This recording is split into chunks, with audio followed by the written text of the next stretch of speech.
ఇక తెలంగాణలో ఎమ్మెల్యే కోట MLC elections ప్రారంభమయ్యాయి. తెలంగాణలో ఎమ్మెల్యే కోటాలో 5 శాసన మండలి స్థానాలకు పోలింగ్ ప్రారంభమైనట్టుగా తెలుస్తోంది. సాయంత్రం 4 గంటల వరకు పోలింగ్ జరుగుతుంది. 5 గంటలకు ఓట్ల లెక్కింపు ప్రక్రియ ప్రారంభమవుతుంది. ఎన్నికల్లో కాంగ్రెస్ పోటీలో లేనందున టీఆర్ఎస్ ఎంఐఎం సభ్యులు గెలవడం ఖాయమైంది.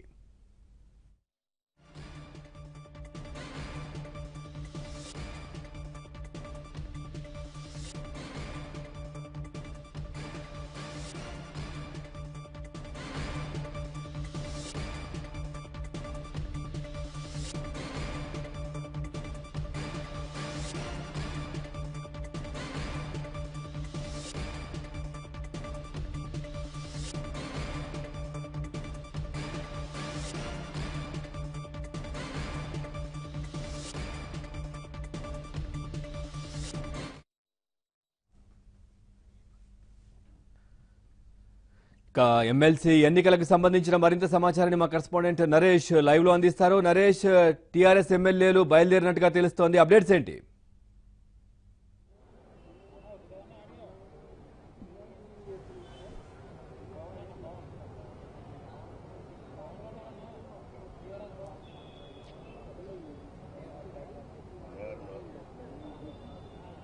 నరేష్,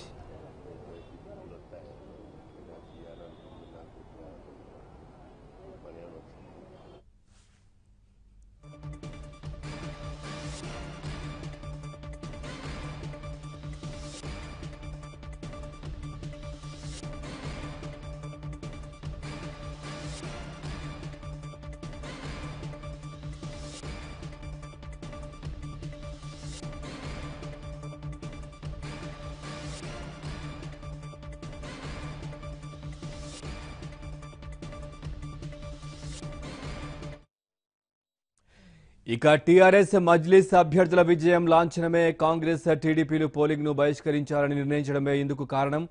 తమ ఎమ్మెల్యేలను మభ్యపెట్టి టీఆర్ఎస్ లో చేర్చుకుంటున్నందుకు నిరసనగా ఎమ్మెల్యే కోట ఎమ్మెల్సీ ఎన్నికలను బహిష్కరిస్తున్నామని టీపీసీసీ చీఫ్ ఉత్తమ్ ప్రకటించారు. పార్టీ ఎమ్మెల్యేలెవరూ పోలింగ్ లో పాల్గొనవద్దని సీఎల్పీ నేత మల్లు భట్టి విక్రమార్క విప్ జారీ చేశారు.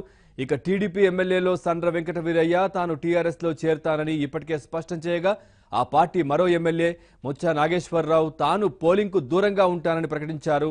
బీజేపీ ఏకైక సభ్యుడు రాజాసింగ్ కూడా పోలింగ్ కు దూరంగానే ఉండే అవకాశాలే కనిపిస్తున్నాయి. అట్లాగే ఎమ్మెల్యే కోట ఎన్నికల్లో పాల్గొంటే కొత్త తలనొప్పులు తలెత్తే అవకాశం ఉందనే పోలింగ్ ను బహిష్కరించే వ్యూహాన్ని కాంగ్రెస్ అమలు చేస్తున్నట్లు చెబుతున్నారు. కాంగ్రెస్ కు ఉన్న 19 మంది ఎమ్మెల్యేలకు 2 టీడీపీ ఎమ్మెల్యేలు కలిస్తే 21 మంది ఎమ్మెల్యేల సంఖ్యాబలంతో ఒక స్థానాన్ని దక్కించుకోవచ్చన్న ఉద్దేశంతో కాంగ్రెస్ గూడూరు నారాయణ రెడ్డిని అభ్యర్థిగా ప్రకటించింది. అయితే ఒక్కొక్కరు కాంగ్రెస్ ను వీడి టీఆర్ఎస్ లో చేరుతున్నట్లు ప్రకటిస్తున్నారు. దీంతో పోలింగ్ సందర్భంగా మరికొందరు ఎమ్మెల్యేలకు గాలం వేస్తే సంఖ్యాబలం తగ్గేందుకు ఆస్కారం ఉంది. లోక్సభ ఎన్నికల షెడ్యూల్ విడుదల కావడం, ప్రచారానికి సమయం తక్కువగా ఉన్నందున కొత్త తలనొప్పులు ఎందుకనే భావనతో పోలింగ్ కు దూరంగా ఉండాలన్న నిర్ణయం తీసుకున్నట్లు తెలుస్తోంది. పోలింగ్ లో పాల్గొనకుండా నిరసన ప్రకటించడం ద్వారా ఎమ్మెల్యేల ఫిరాయింపుల అంశం ప్రజల్లోకి బలంగా తీసుకువెళ్లవచ్చన్న వ్యూహంతోనూ కాంగ్రెస్ వ్యవహరించిందని చెబుతున్నారు. ఇదే అంశానికి సంబంధించి మరింత సమాచారాన్ని మా కరెస్పాండెంట్ నరేష్ అడిగి తెలుసుకుందాం. నరేష్, పోలింగ్ స్టార్ట్ అయిందా? ఎట్లా ఉంది పరిస్థితి?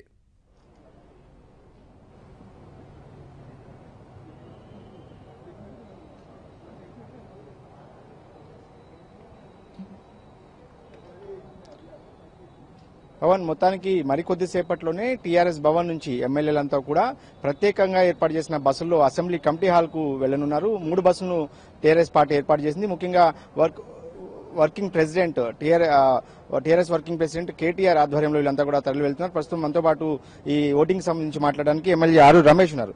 సార్ చెప్పండి, కాంగ్రెస్ పార్టీ ఓటు అంటే ఎమ్మెల్సీ ఓట్లను బహిష్కరించింది, ఎట్లా చూస్తారు మీరు దీన్ని? కాంగ్రెస్ పార్టీ ఒక ఆలోచన లేకుండా, అవగాహన లేకుండా అభ్యర్థిని బరిలో పెట్టారు.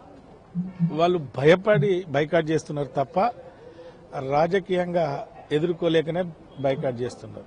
మరి మన నేత కేసీఆర్ గారు 5గురిని బరిలో పెట్టి ఉన్న శాసనసభ్యులతో ఏ విధంగా మనం గెలవగలుగుతామనేది మరి అసెంబ్లీ సెక్రటరీ గారిని ఇతరత్ర సంప్రదించే ఉన్న శాసనసభ్యులతో 5 ఎమ్మెల్సీలు గెలుచుకోవడానికి ఈరోజు మాక్ పోలింగ్ చేసుకొని ఎన్నికలకు వెళ్తున్నాము.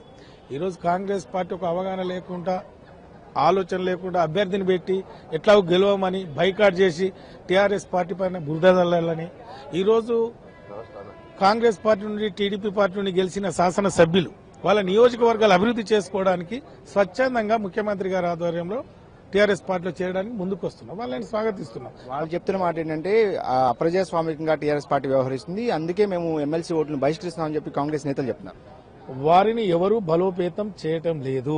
వాళ్ళ నియోజకవర్గ అభివృద్ధి కోసం ప్రజలు వాళ్ళని ఎన్నుకున్నారు, వాళ్ళని తృప్తిపరచడం కోసం వాళ్ళు పార్టీ మారుతున్నారు తప్ప టీఆర్ఎస్ పార్టీ గాని అవసరం లేదు, మా నాయకునికి కూడా అవసరం లేదు.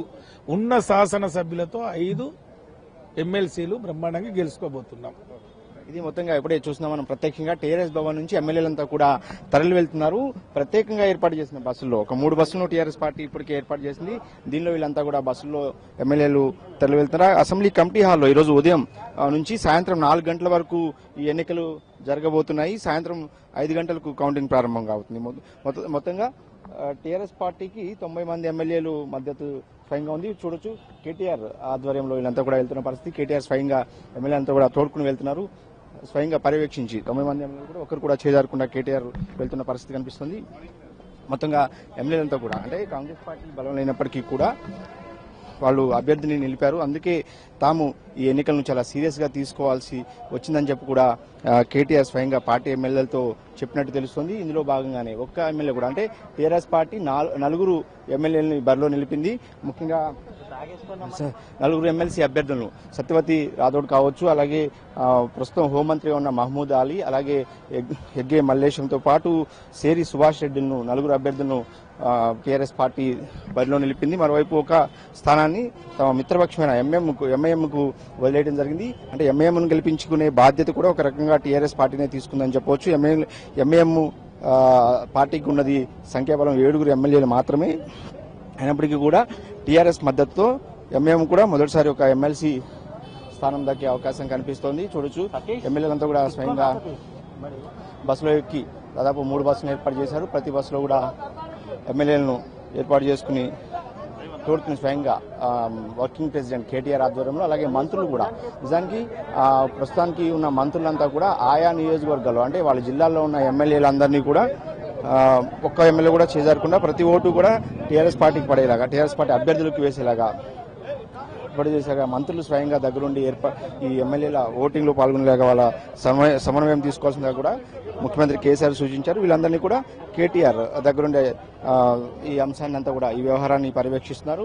చూడొచ్చు బస్సులో కేటీఆర్ కూడా ఇప్పుడే బస్ ఎక్కి ఎమ్మెల్యేలతో పాటు ఆయన కూడా అసెంబ్లీకి స్వయంగా వెళ్లబోతున్నారు.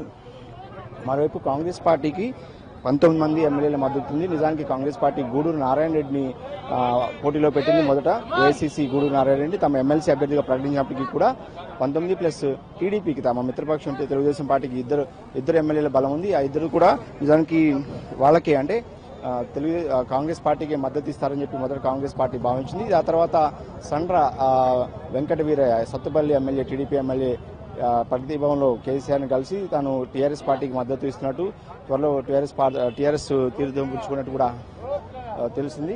సో ఈ నేపథ్యంలో కాంగ్రెస్ పార్టీకి ఒక్కొక్కరుగా మరోవైపు కాంగ్రెస్ పార్టీ నుంచి 4 ఎమ్మెల్యేలు అటు టీఆర్ఎస్ లో చేరుతున్నట్టు, ముఖ్యంగా చిరుమర్తి లింగయ్య కావచ్చు, అలాగే అంతకుముందు ఆత్రం సక్కు, రేగా కాంతారావు, వీళ్ళు 4 కూడా. మరోవైపు సబితా ఇంద్రారెడ్డి తాజాగా కేటీఆర్ని కలిసి టీఆర్ఎస్ లో చేరడానికి అంగీకారం తెలిపినప్పటికీ కూడా సబితా ఇంద్రారెడ్డి మళ్లీ వెనక్కి తగ్గినట్టు తెలుస్తోంది. మొత్తంగా అటు కాంగ్రెస్ పార్టీ ఎమ్మెల్యేలు ఏదైతే టీఆర్ఎస్ పార్టీలో చేరతామని ప్రకటించిన కాంగ్రెస్ ఎమ్మెల్యేలు టీఆర్ఎస్ పార్టీకి ఈరోజు ఓటింగ్ లో పాల్గొంటారా లేదా అనేది కూడా ఆసక్తిగా మారింది. ఒకవేళ పాల్గొంటే కాంగ్రెస్ పార్టీ విప్ జారీ చేసింది కాబట్టి తదనంతర పరిణామాలు ఎలా ఉంటాయనేది కూడా చూడాల్సి ఉంటుంది. మరోవైపు టీఆర్ఎస్ పార్టీ మాత్రం చాలా పట్టుదలతో 5 ఎమ్మెల్సీ స్థానాలను కూడా గెలుచుకోవాలి, ఒక్క ఎమ్మెల్యే కూడా ఒక్క ఓటు కూడా మిస్ కాకూడదు అనే విధంగా వ్యవహరిస్తోంది. ఖచ్చితంగా ఎట్టి పరిస్థితుల్లోనూ చాలా ఒక ఎమ్మెల్సీ 5 టీఆర్ఎస్ పార్టీ అలాగే మిత్రపక్షం పోటీలు పెట్టిన 5 అభ్యర్థులు కూడా ఖచ్చితంగా గెలవాలన్న పట్టుదలతో టీఆర్ఎస్ పార్టీ ముందుకు వెళ్తుంది.